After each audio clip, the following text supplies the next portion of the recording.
प्रहलाद पुत्र विरोचन की कथा। विरोचन दैत्य राजा था जो भगवान विष्णु के परम भक्त प्रहलाद का पुत्र तथा दानवीर राजा बलि का पिता था। भक्त प्रहलाद के बाद उनके राज सिंहासन का उत्तराधिकारी विरोचन ही बना था। विरोचन अपने पिता के स्वभाव के अनुसार ही भगवान विष्णु का परम भक्त था। आज हम विरोचन के जन्म तथा उसकी दानवीरता व मृत्यु के बारे में विस्तार से जानेंगे।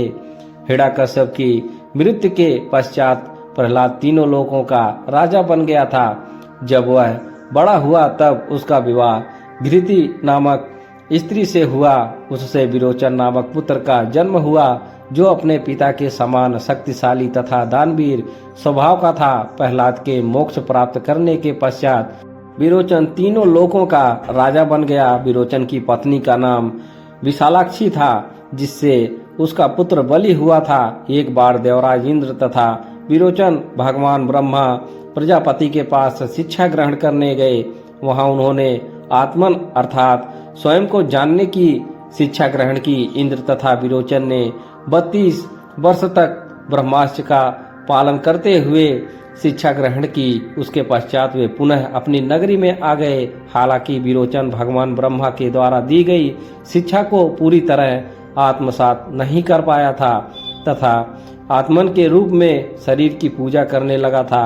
उसने वापस आकर दैत्यों को भी यही ज्ञान दिया।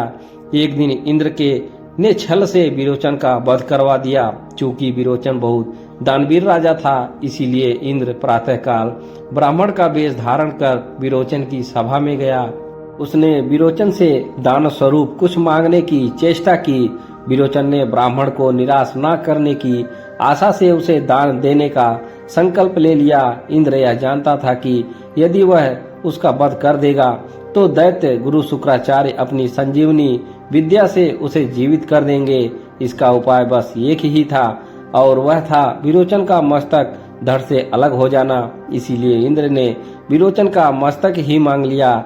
इंद्र के द्वारा विरोचन का मस्तक मांगे जाने के पश्चात उसने बिना देरी किए अपना मस्तक काटकर इंद्र को दे दिया। एक अन्य कथा के अनुसार देव दैत्य संग्राम में विरोचन देव इंद्र के हाथों मारा गया था। इस प्रकार विरोचन का अंत हो गया तथा इसके पश्चात उसका पुत्र बलि तीनों लोगों का राजा बन गया।